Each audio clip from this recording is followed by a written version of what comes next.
aujourd'hui, nous allons aborder un thème qui est d'une importance capitale. Pourquoi est-ce qu'il est d'une importance capitale? Car c'est l'un des thèmes les plus abordés et celui qui crée le plus de tensions entre principalement donc les chrétiens catholiques et les chrétiens protestants, voire les chrétiens catholiques et les musulmans. Donc il s'agit du thème du culte qui est rendu à la Vierge Marie. Et donc, j'ai choisi dans cette question de répondre aussi à une autre question, puisqu'elle est directement liée, à savoir l'intercession des saints. Donc, quand il y a souvent des débats entre catholiques et protestants, voire entre catholiques et musulmans, eh bien, un des premiers reproches qui est fait, eh bien, c'est la soi-disant idolâtrie des catholiques envers la Vierge Marie. Alors il faut tout de suite remettre les choses dans leur contexte et il faut tout de suite utiliser les bons mots. C'est important. D'ailleurs, souvent ce genre de débat finit en queue de poisson parce que il y a un manque de théologie, un manque de formation et un manque d'exactitude. On aime beaucoup dans notre génération aujourd'hui aller piquer sur Internet des informations sans vraiment chercher à voir si c'est vrai ou pas. Donc on appelle souvent ça la génération Google. On tape sur Google une question, puis la réponse qui tombe, qui nous plaît, on la prend, et on prend ça pour argent comptant comme étant une vérité. Mais il y a très souvent derrière des nuances, voire des grosses erreurs. Eh bien, dans cette question du culte qui est rendu à la Vierge Marie, il est très important de dissocier très nettement le culte de latrie, donc ce qui est utilisé pour le mot idolâtrie, et le culte de Duli. Donc c'est, on pourrait dire, l'adulation, on pourrait plutôt dire que c'est une vénération. Une vénération n'est pas une idolâtrie, c'est tout à fait différent. C'est-à-dire que Dieu, il est idolâtré, et qu'est-ce que ça veut dire? Ça veut dire qu'il est adoré. C'est-à-dire qu'il est une divinité. Donc comme il est la seule divinité, il est le seul à qui l'adoration, donc l'idolâtrie, eh bien, est vouée. À ce niveau-là, personne, absolument personne, ne peut dire que l'Église catholique ne suit pas ce chemin-là. Ce serait ne pas être honnête. Donc ce serait déformer la réalité afin qu'elle puisse justement s'accorder avec l'idée qu'on s'est faite de la réalité. Pour l'Église catholique, pour les chrétiens, eh bien, seul Dieu peut être idolâtré et adoré, ce qui est normal puisqu'il est le seul être suprême, unique, divin. Maintenant, il y a un autre culte qui peut être rendu, qui est donc le culte de Duli, donc la vénération. Pourquoi est-ce que on vénère des saints, donc notamment la Sainte Vierge Marie, ou bien on peut citer bien d'autres saints, Saint Padre Pio, Saint Antoine de Padoue, etc., etc., tous les saints de l'Église, eh bien, la vénération, c'est le témoignage de notre part du respect que l'on a envers un saint pour ce qu'il a accompli dans sa vie. C'est-à-dire que quand on dit d'un saint qu'il est un saint, c'est parce qu'en fait, sa vie est, est un modèle pour nous. Donc un saint, il faut voir derrière ce mot-là, saint patron. Pourquoi patron? Eh bien, le terme français de patron, c'est l'exemple. Le patron qu'on utilise pour faire un t-shirt, par exemple, c'est le modèle qui va nous permettre de reproduire à volonté un t-shirt identique à l'autre. Parce que c'est le patron, c'est l'exemple. C'est pareil pour ces saints. De leur vie, de ce qu'ils ont fait dans leur vie chrétienne pour s'approcher de Dieu, ils sont des exemples pour nous sur lesquels on peut se baser. C'est des exemples que l'on peut suivre. Et donc, ils sont, pour nous, réellement une lumière. Alors, j'imagine tout de suite la réaction des protestants qui vont dire non, la seule lumière c'est Jésus, etc. Ça, c'est important de bien comprendre une chose. Aussi, il est question, souvent on nous répond, non, non, non, Jésus est le seul médiateur. Certes, la Bible dit que Jésus est le seul médiateur qui mène au Père. C'est tout ce que dit ce passage. C'est très important de bien le comprendre. Cela n'inclut pas, entre autres, les prières. Ça veut dire que pour arriver au Père, il faut passer par le Fils. Et seul le Fils mène au Père. Mais cela ne veut pas dire que d'autres personnes ne peuvent pas mener au Fils, qui lui-même mène au Père. Donc, nous, quand nous annonçons le Christ, par exemple, eh bien, nous sommes tous co-médiateurs vers Jésus. Donc nous sommes ceux qui menons les autres vers Jésus. Et Jésus, lui, il mène les hommes au Père. Alors, évidemment, c'est Dieu qui est derrière tout ce qui se passe. Donc c'est lui qui a le contrôle de absolument tout ce qui se passe. Et bien même quand quelqu'un vient vers moi, ou vient vers un autre chrétien, que nous lui annonçons le Christ, c'est tout de même Dieu qui est derrière. Mais il faut comprendre deux choses. La première, c'est que nous sommes des instruments de Dieu. Nous sommes des instruments de Dieu. Qu'est-ce que ça veut dire? Ça veut dire que, et ça c'est le second point, que nous participons à sa création. C'est le but initial que Dieu a voulu pour les hommes, à savoir que les hommes soient participants de la création, qu'ils aient une utilité, et donc tout ce que Dieu peut leur léguer, comme activité, comme acte, comme mission, il leur lègue. Alors souvent on nous répond, mais Dieu peut le faire. Et donc on n'a pas besoin des hommes pour cela. Mais si on veut pousser le raisonnement encore plus loin, eh bien, il faut dire que les anges n'ont aucun intérêt, puisque ce que les anges font, Dieu peut le faire. Mais donc là, il y a une sorte de complexe que font certaines personnes en pensant qu'en défendant Dieu, eh bien, il serait un peu plus pieux que les autres et que Dieu a besoin d'un avocat et qu'il est trop pur et trop glorieux. Et ça, c'est une rhétorique que l'on retrouve notamment chez les musulmans, qui pensent qu'ils ne sont pas dignes de Dieu. C'est vrai, nous ne sommes pas dignes de Dieu. Mais Dieu en a décidé autrement.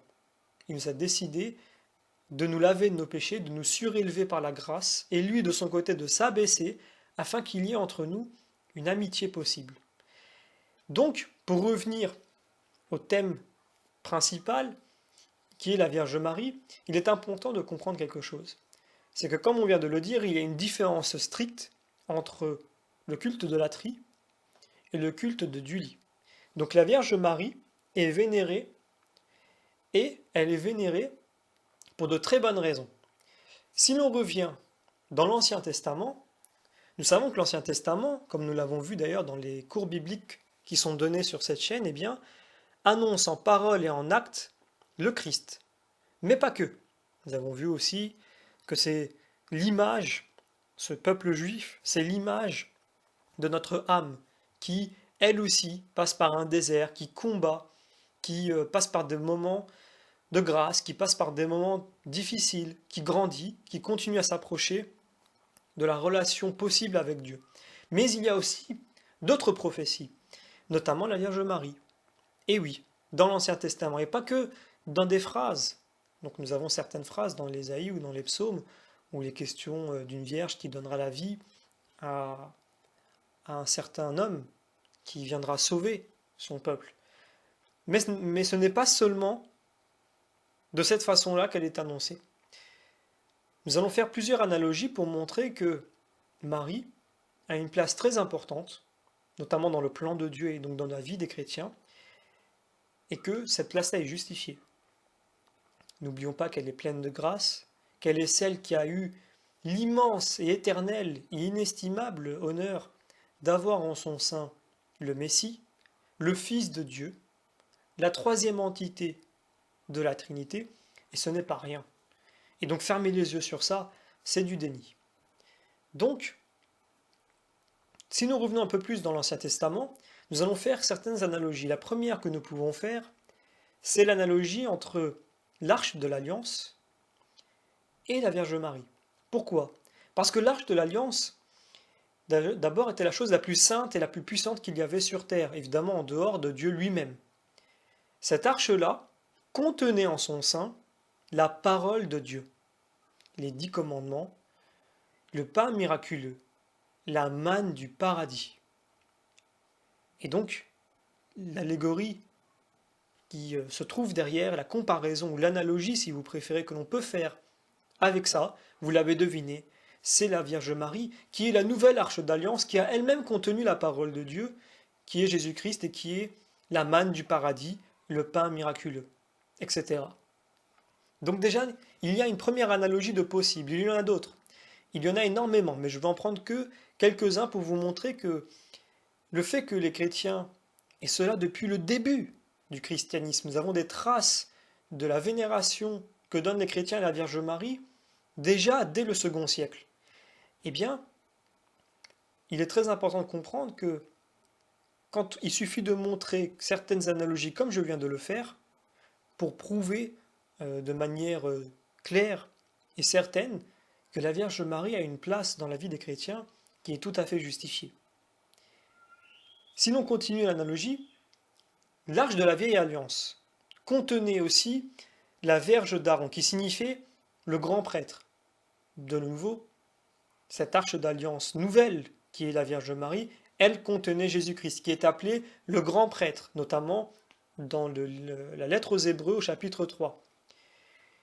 Il y avait aussi, dans le livre de l'Exode, au chapitre 40, eh bien, il est dit que l'arche de l'ancienne alliance était complètement couverte par la gloire et la majesté de Dieu. On trouve ça dans le chapitre 40 du livre de l'Exode, au verset 34-35. Eh bien, en Luc, chapitre 1, verset 35, la Vierge Marie aussi est couverte par l'ombre du Très-Haut. Eh bien, on voit bien l'analogie qu'il y a, l'allégorie que l'on peut retrouver derrière le passage de l'Exode, et donc pouvoir faire l'analogie avec ce passage dans le livre de Luc, dans l'évangile selon Luc, pardon. Il y a encore d'autres exemples que l'on peut donner. Je vais citer un passage qui se lit en 2 Samuel chapitre 6 verset 9 et où il est écrit ceci. David prend la parole devant l'arche en disant « Comment entrera chez moi l'arche du Seigneur ?» Et quelques versets plus loin, David danse devant l'arche et il dit que l'arche resta dans la maison pendant 3 mois, portant partout des bénédictions. Eh bien, si nous retournons en Luc, au chapitre 1, cette fois-ci du verset 39 à 57, eh bien on retrouve qu'Élisabeth dit à Marie « Mais d'où m'arrive-t-il que la mère du Seigneur m'arrive à moi ?»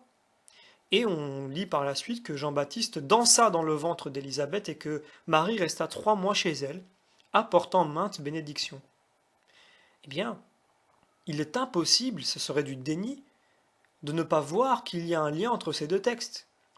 Nous pouvons continuer encore un petit peu. On se souvient, pareil, dans le livre de l'Exode au chapitre 25, que l'arche de l'Alliance n'est pas seulement couverte d'or, elle avait aussi une couronne d'or. Dans l'Apocalypse, au chapitre 11 et au chapitre 12, il est déclaré que l'arche de la Nouvelle Alliance est une femme portant une couronne.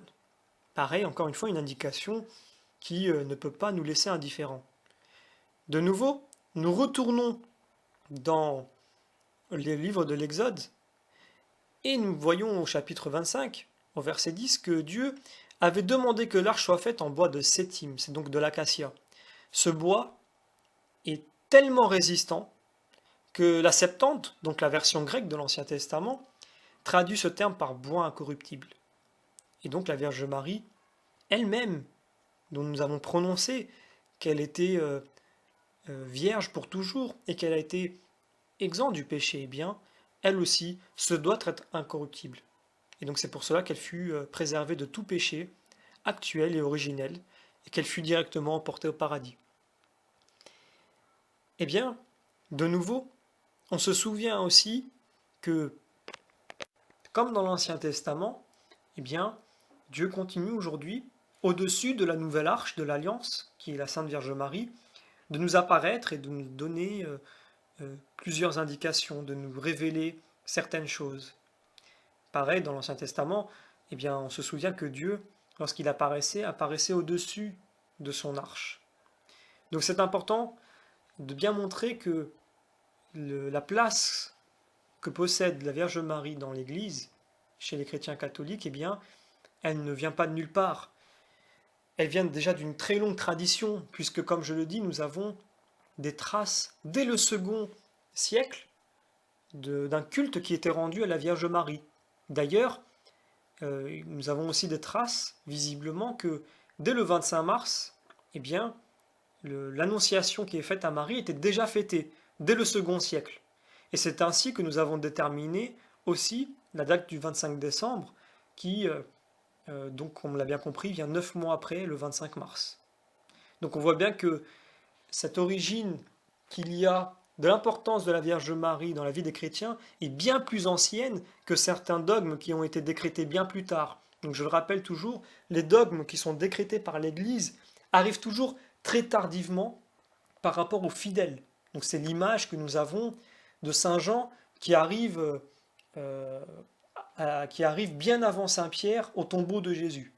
C'est-à-dire que toujours Saint Jean, qui représente les fidèles, toujours les fidèles devancent l'Église en tant qu'institution que représente Saint Pierre. Quand les fidèles avancent, l'Église, eh bien, de par son charisme particulier qui est donné par Jésus-Christ, eh bien, dit si c'est bon, ou elle dit que si ce n'est pas bon. Et des fois, ça peut prendre beaucoup de temps. Parce que cela dépend aussi de la maturité et de la progression spirituelle. Eh bien, pareil, les dogmes qui ont été édités par l'Église concernant la Vierge Marie sont arrivés très tardivement. C'est très important de le comprendre, très tardivement par rapport à la pratique des chrétiens qui était bien plus ancienne déjà. Donc, après avoir montré quelques exemples qui ne sont évidemment pas exhaustifs, nous pouvons encore en donner beaucoup, puisque la Vierge Marie est annoncée dans tout l'Ancien Testament, eh bien, nous montrons que finalement les chrétiens catholiques eh bien, donnent une importance à la Vierge Marie qui n'est pas infondée, déjà dans un premier temps. Et dans un second temps, il faut bien comprendre que cette technique anti-catholique, il faut le dire, d'accusation, eh bien, est tout à fait suspicieuse et porte quand même à une certaine réflexion, puisque nous savons tout à fait que les orthodoxes vont bien plus loin que les catholiques dans leur dévouement aux icônes et dans leur dévouement aussi à la Vierge Marie. Pour ceux qui n'ont jamais assisté à une messe orthodoxe, eh bien, pour ne pas dire tous les participants à la messe, mais 9 personnes sur 10, au moins quand ils rentrent, viennent embrasser une image de la Vierge Marie, viennent embrasser une image de Jésus, une icône. Et donc, évidemment, nous n'avons aucun problème avec ça, nous les catholiques, même si quelquefois on peut reprocher qu'il y ait peut-être un excès, mais toujours dans la limite de ce qui est possible, autorisé et compréhensible. Mais si l'on veut être honnête et que l'on veut accuser les catholiques, il faut aussi eh bien, accuser les orthodoxes, ce qui n'est jamais fait. Et bien même pire, puisqu'on est dans quelque chose qui n'est pas logique, et bien souvent on voit les protestants dire ben moi j'aime pas trop les catholiques, moi, je préfère quand même les orthodoxes. Parce que bon, il faut bien que on, on les monte les uns contre les autres aussi. Puisque dire que moi j'aime bien les orthodoxes mais j'aime pas les catholiques, ça donne un peu plus de crédit. Finalement, on fait croire qu'on arrive à faire le tri entre les personnes. Mais en réalité, dans tout ce qui concerne la Vierge Marie ou les icônes, les catholiques ne sont rien du tout par rapport aux orthodoxes dans le degré. Les orthodoxes vont bien plus loin. Et pourtant, on voit bien que la foudre, étrangement, ne tombe que chez les catholiques. Si on continue, maintenant qu'on a montré que la Vierge Marie a une place très importante dans le plan de Dieu, comme on l'a vu, puisque c'est un déni de penser autre chose, puisqu'elle est quand même elle est pleine de grâce et elle a été choisie par le Seigneur pour contenir son Fils. D'ailleurs, pour ceux qui ne le savent pas, il y a un lieu au Liban qui s'appelle Harissa, donc vous pouvez le taper sur Internet, H-A-R-I-2-S-A. C'est un lieu de culte très important pour la Vierge Marie, et il est assez étonnant de voir que, pour ceux qui connaissent, pour ceux qui vont faire des recherches, eh bien que l'église où l'on vient pour rendre un culte du lit, ou une vénération à la Vierge Marie, pour l'immense place qu'elle a dans le plan de Dieu, eh bien, il n'y a pas seulement que des chrétiens qui viennent. C'est important aussi à préciser, il y a aussi beaucoup de musulmans. Pour y être allé à plusieurs reprises, eh bien, comme ça de mémoire, eh bien, je peux vous dire que sur 100% des personnes, il y avait au moins 10 à 20, voire des fois 30% des personnes qui étaient là, qui étaient des musulmans. Et qui venaient aussi rendre ce culte, cette vénération à la Vierge Marie. Et je ne pense pas en tout cas que les musulmans sont venus idolâtrer Marie. Ils savent aussi, je pense, faire la distinction. Et donc ils nous le prouvent. Et je pense que les protestants et les musulmans peut-être occidentaux devraient se poser la question. Et donc de se dire que finalement, eh bien, ce n'est pas un culte d'idolâtrie, donc de latrie, qui est offert à la Vierge Marie, c'est un culte de Duli. Et il faut aussi préciser une autre chose, c'est que pourquoi est-ce que la Vierge Marie et d'autres saints ont cette capacité justement à produire des miracles? Donc on va nous dire de toute façon, la Vierge Marie ou n'importe qui, c'est souvent ce qu'on nous répète, ne peut rien faire sans Dieu. C'est vrai. Mais pourquoi la Vierge Marie peut faire tant de choses, un autre saint peut en faire peut-être des moindres, etc., etc. C'est important à bien comprendre. À la base, Dieu fait sa création en vue de nous rendre participants à sa création. Donc, comme je l'ai expliqué dans la vidéo concernant le plan de Dieu, le dessein de Dieu, eh bien, j'explique que Dieu se suffit à lui-même, donc il n'a besoin de personne. Mais dans l'amour qui règne au sein de la Trinité, il souhaite faire participer ce bonheur à tous ses enfants. Donc il crée les hommes, il crée les anges et il leur permet de choisir. Pour ceux qui choisiront oui, eh bien ils rentreront dans cet amour de la Sainte Trinité et parce qu'ils ont fait confiance à Dieu et que pour pouvoir arriver à la vision béatifique, il y a quand même un chemin à parcourir, une purification du cœur, eh bien pour arriver à là, ils ont fait confiance à Dieu. Donc Dieu, en retour, leur fait confiance et leur permet de puiser dans ces trésors afin qu'ils puissent, selon leur capacité, eh bien, redistribuer ces trésors car Dieu sait que ces personnes-là pensent comme lui, qui raisonnent comme lui, et donc qui n'iront pas à l'encontre de sa volonté. Donc la Vierge Marie, les saints et tous les autres membres de l'Église là-haut ne font pas l'inverse de la volonté de Dieu. Ils sont en cohérence avec lui. Ils sont en union, en communion avec lui. Et donc plus ces personnes ont fait confiance à Dieu, plus Dieu leur fait confiance. C'est pour cela que la Vierge Marie, évidemment, qui s'est complètement donnée au Seigneur, eh bien Dieu aujourd'hui lui laisse complètement la possibilité d'agir. Et donc de continuer à délivrer des messages et à agir dans la vie de tous les hommes et de toutes les femmes évidemment. Donc de tous les hommes avec un grand H.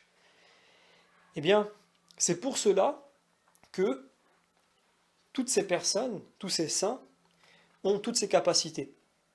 Parce que ça serait faire un complexe un petit peu de piété, de dire mais non, ils ne peuvent rien sans Dieu. Mais ça, c'est enfoncer une porte ouverte. Personne ne peut rien sans Dieu, c'est évident. Mais malgré tout, il reste des instruments de la gloire du Seigneur, des instruments intelligents évidemment, et non pas des esclaves, des instruments intelligents.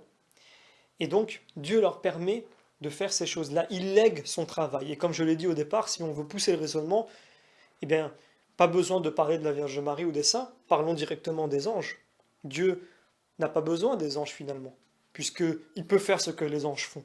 Donc dans cette logique-là, eh bien, c'est le chien qui se mord la queue, et au final, on se retrouve comme au début, sans création, sans rien.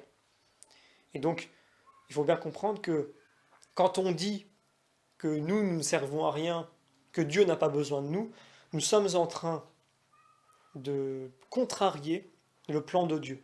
Évidemment, contrarier en mots, non pas dans son achèvement, mais contrarier ce que Dieu veut à la base. Donc, nous partager sa création. Donc, si nous continuons encore un petit peu, eh bien, comme nous l'avons vu au tout début, nous avions dit que nous allons aborder aussi brièvement l'intercession des saints. Donc je vais donner certains passages de la Bible que vous pourrez lire. Notamment, comme on le sait, saint Paul à de nombreuses reprises dans le Nouveau Testament a demandé à ce que l'on prie les uns pour les autres. Donc que nous intercédons les uns pour les autres. Il y a aussi l'intercession des saints. Je vais lire Éphésiens chapitre 6, versets 18 à 19. Vivez dans la prière, intercédez avec supplication pour tous les saints. Priez aussi pour moi afin qu'il me soit donné d'ouvrir la bouche pour parler et d'annoncer ardemment le mystère de l'Évangile. Donc en Colosséens aussi, chapitre 4, versets 2 à 3, nous lisons « Soyez assidus à la prière, priez pour nous en particulier ». Et donc nous avons encore d'autres passages, 2 Corinthiens chapitre 13, versets 7 à 9, Philippiens chapitre 9, qui à 2 reprises mentionne cette prière, cette intercession des uns envers les autres. Nous avons aussi en Jacques chapitre 5, verset 16, « Confessez donc vos péchés les uns aux autres et priez les uns pour les autres afin que vous soyez guéris. La supplication fervente du juste a beaucoup de puissance. » On peut lire aussi en 1 Jean chapitre 5 verset 16, « Quelqu'un voit-il son frère commettre un péché qui ne va pas à la mort, qu'il prie et il lui donnera la vie. » Et donc, on peut aussi lire d'autres passages, notamment dans le livre de l'Apocalypse. Dans le livre de l'Apocalypse, dans plusieurs chapitres, il est question de ces saints, de ces personnes qui sont au ciel et qui sont en train d'intercéder pour nous, qui sont en train de demander justice. Pourquoi est-ce que cette intercession est possible? Dans un premier temps, c'est parce que, donc avant d'aborder ce point, je vais dire justement ce que les protestants nous accusent. Les protestants nous accusent notamment de discuter avec les morts. Donc quand nous intercédons, nous prions pour qu'un saint, du fait de sa proximité avec Dieu, porte notre prière à lui, personnellement, eh bien on est accusé de deux choses. Premièrement, de parler à des morts, et deuxièmement, ça ne sert à rien, on peut prier Dieu directement. Et de nouveau, on nous ressort cette phrase qui cette fois-ci n'est plus dans son contexte et qui n'est absolument pas correcte dans cette interprétation-là, à savoir, Jésus est le seul médiateur. Eh bien non, si Jésus est Dieu, on peut prier Jésus directement. Donc Jésus ne va pas faire la médiation avec le Père concernant la prière, parce que Jésus n'en est pas capable de l'exaucer, il n'est pas capable de l'entendre. C'est important à comprendre. Deuxièmement, il faut aussi bien savoir que c'est la volonté de nouveau que Dieu a décidé. Nous sommes une famille, nous sommes les enfants de Dieu. Si nous sommes une famille, il faut nous entraider les uns les autres. Posez-vous la question, qu'est-ce qui est le plus représentatif d'une famille? Si moi je prie pour moi-même à Dieu directement, ou si moi je prie pour mon frère à Dieu, et que lui prie pour moi à Dieu. Qu'est-ce qui est le plus représentatif d'une famille? Qu'est-ce qui est le plus représentatif d'une grande église qui est vivante, et qui est vivante, je le rappelle, sur terre et dans les cieux? Nous ne formons qu'une seule église. Je rappelle, Jésus a dit, ceux qui sont morts et qui croient en moi vivront. Donc ça répond à la deuxième question, à savoir que nous discutons avec les morts. Eh bien non. Il y a une différence entre prier et demander à un saint qui est vivant, je le précise, c'est très important. Les gens, les chrétiens, ou les hommes même, qui sont morts et qui sont de l'autre côté, ne sont pas morts s'ils ont choisi le Christ. Ils sont vivants. Ils sont vivants en Christ. Certes, ils ne sont plus sur terre, mais ils sont vivants ailleurs. Et donc, ils peuvent entendre nos supplications, et ils peuvent les apporter au Seigneur. Donc, nous ne discutons pas avec les morts, puisqu'ils sont vivants. C'est Jésus lui-même qui le dit.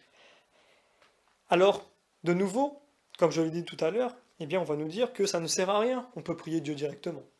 Mais oui, c'est possible, on peut prier Dieu directement, mais ça n'est pas représentatif d'une famille. Ça n'est pas représentatif de l'union qu'il doit y avoir entre les chrétiens. C'est un peu comme si nous disions, eh bien, j'ai pas besoin d'aller à la messe, je peux tout à fait prier chez moi. Donc je n'ai pas besoin d'aller à l'église, je peux prier chez moi. Oui et non. On peut prier à la maison, mais il manque quelque chose. Il faut aller à la messe, pas seulement à cause de l'Eucharistie, évidemment, mais il faut aller à la messe parce qu'il faut prier en groupe. Dieu, qui est notre Père, eh bien, aime voir ses enfants réunis. C'est une évidence. Et donc discuter sur ce détail-là, c'est montrer que nous n'avons pas tout à fait saisi peut-être eh bien, l'importance de la famille que nous sommes. Nous sommes une famille, et une famille ne doit pas être dispersée, une famille doit être unie. Donc, une famille peut vivre chacun dans sa maison, mais comme souvent, comme dans beaucoup de familles, le dimanche, ils s'assoient ensemble et ils mangent ensemble. Ou alors le samedi, ou alors le soir dans la semaine, ils se réunissent au moins une fois pour discuter, pour prendre des nouvelles, peut-être une fois par mois, mais le principe c'est de dire que on peut vivre seul, chacun dans sa maison, ça n'empêche pas ensuite de se réunir ensemble et de manger ensemble. C'est pareil pour les prières. On peut prier tout seul, on peut prier en groupe, et c'est même on doit prier en groupe, et on doit prier seul. Les deux sont importants. Nous sommes une famille, et un chrétien qui est isolé est un chrétien en danger, et c'est pour ça que très souvent, on se retrouve avec beaucoup de chrétiens qui se disent sans étiquette, qui se disent non, moi je ne suis ni protestant, ni catholique, ni orthodoxe, et qui disent chacun ce qu'ils veulent. Donc de ce fait, eh bien, ils sont une publicité ambulante pour l'Église catholique, qui elle a un seul magistère, est une seule Église, et donc une seule interprétation, même s'il y a de multiples interprétations au sein d'une seule interprétation, d'une seule, euh, disons, d'un seul chemin d'interprétation avec des bornes sur les côtés qui délimitent, ce sont les dogmes, donc qui nous permettent justement de rester sur le chemin. Donc c'est important de bien comprendre ça. Donc pour résumer cette vidéo rapidement, eh bien, nous n'adorons pas la Vierge Marie, parce qu'elle n'est pas Dieu. Nous lui offrons un culte de vénération. Nous offrons aussi ce culte peut-être à un degré différent aux autres saints, donc à tous les saints et saintes de l'Église. Ils sont vivants, que ce soit eux ou les autres personnes, les autres chrétiens qui sont morts. D'ailleurs, l'Église donne des exemples de sainteté. D'ailleurs, si l'Église canonise par exemple beaucoup de personnes asiatiques aujourd'hui, c'est parce qu'il y a une montée du christianisme en Asie et ils ont besoin de modèles. Pareil en Afrique par exemple. Ça ne veut pas dire que l'Église est partie chercher des saints en Asie et qu'il n'y en a plus en Europe. Il y a des saints tous les jours partout. Mais on n'en a pas besoin de tous les connaître. On nous donne quelques exemples de temps à autre pour notre époque, parce que nous avons besoin dans la foi. Et comme les enquêtes, il n'y en a peut-être pas eu beaucoup de faites en Asie dans le passé, aujourd'hui il y en a plus, eh bien, on se rend compte, grâce aux enquêtes très pointues de l'Église catholique, eh bien, que voilà, il y a celui-là qui est un saint. Celui-là aussi, il y a eu des miracles qui ont été accomplis, il y a des témoignages sur sa vie. Sa vie a été un modèle. Et donc, cette personne-là peut être un modèle sensible qui a existé contemporain de tous les habitants de cette région-là, et donc ils peuvent se référer sur sa vie. Et donc, il est un exemple à suivre. Et cet exemple-là, de cette personne-là, mène au Christ. C'est important. Ils ne mènent pas eux au Père. Ils mènent au Christ, qui lui mène au Père. Donc la médiation n'est pas reniée ou rejetée. Donc la médiation entre le Fils et le Père, donc le Fils qui mène au Père, mais nous sommes co-médiateurs tous ensemble. Donc pour revenir à l'Église et les saints qu'elle nomme, eh bien tous les jours, même autour de vous, il y a des saints. Vous-même, vous pouvez devenir un saint, un modèle pour les autres. Un saint ne veut pas dire quelqu'un qui ne pêche pas, ou quelqu'un qui est exempt complètement du péché, voire même du péché originel. C'est faux. Un saint, ce n'est pas quelqu'un qui forcément a une vie irréprochable, mais c'est quelqu'un qui, dans son chemin, dans sa vie religieuse, dans son chemin qui mène à Dieu, eh bien, a été exemplaire, a été un exemple. Peut-être quelqu'un même qui a été un alcoolique dans sa vie, quelqu'un qui était un dépravé dans sa vie, et qui un jour a fini par se tourner vers le Christ et a vu toute sa vie changer complètement, et qui a été un évangélisateur par la suite, et qui a complètement changé. Ça ne veut pas dire qu'il est devenu parfait, qu'il ne faisait plus d'erreurs, peut-être que de temps en temps, il retombait un petit peu même dans l'alcool, peut-être que de temps en temps, il redevenait un petit peu violent, mais il arrivait quand même à revenir sur le droit chemin. Il est peut-être resté comme ça toute sa vie. Mais quand même, ça veut dire qu'il est un exemple, parce que il est un exemple, car il a réussi à rester dans le chemin qui mène au Christ, en communion avec lui malgré tous les problèmes où il était auparavant, malgré toutes les erreurs qu'il a faites. Et donc, si par la suite, évidemment, s'il y a des miracles qui sont proclamés en son nom, eh bien, il sera déclaré saint, il aura été saint dans cette vie. Donc un saint patron, un exemple pour nous.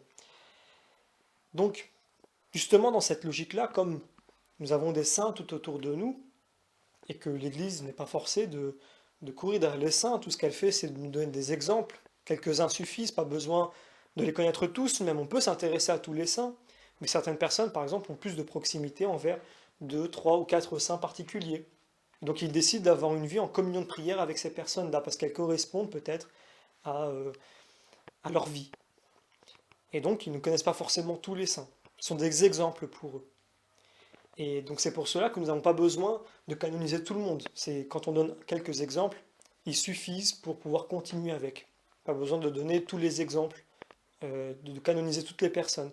Et pourquoi c'est important à comprendre? Parce que si dans votre famille, dans vos amis, dans votre entourage, dans les gens que vous connaissez, vous estimez que ces personnes, qu'il y a des personnes qui sont saintes, qui sont véritablement un exemple dans la foi, vous avez le droit, si un jour elles quittent cette terre, eh bien, de manière privée, à leur vouer un culte de vénération.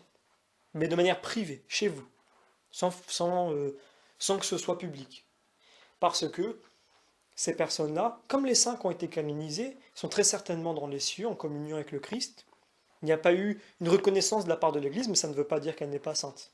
Si vous, pour vous, elle est un modèle dans la foi, un modèle de vertu, un modèle d'humilité, un modèle pour l'évangélisation, ou tout autre modèle possible, les modèles sont tous différents, vous avez le droit, dans votre vie privée, donc pas de manière publique, vous ne pouvez pas dire, allez, venez, nous allons venir offrir un culte de vénération à cette personne, parce que l'Église n'a pas statué dessus, de manière publique et de manière stricte et vérifiée. Mais vous, si en votre fond intérieur, vous pouvez, si en votre fond intérieur, vous considérez que cette personne-là est sainte, eh bien vous pouvez bien prier, demander son intercession, et elle ira déposer votre prière au Seigneur. Le Seigneur aime quand eh bien, on se lègue comme une chaîne la prière, puisque nous sommes tous participants à la prière, plutôt que s'adresser directement à lui, ce qui le mettrait un petit peu comme un Dieu inaccessible, un Dieu qui est au-dessus de tous les hommes, alors que là nous sommes comme une grande famille. C'est un petit peu comme si le petit enfant demande au papa d'aller dire au grand-père qu'il voudrait peut-être pour son anniversaire un cadeau, ou alors qu'il est triste, ou n'importe quelle demande. Mais il passe par l'ensemble de la famille. Et donc, pourquoi? Parce que c'est une famille. C'est pareil avec Dieu. Nous pouvons nous adresser à Dieu directement, mais ça n'est pas l'image d'une famille. On peut s'adresser à un saint, dire toi qui étais saint, toi qui es un modèle pour nous, toi que Dieu a agréé dans les cieux, dépose-lui ma prière personnellement.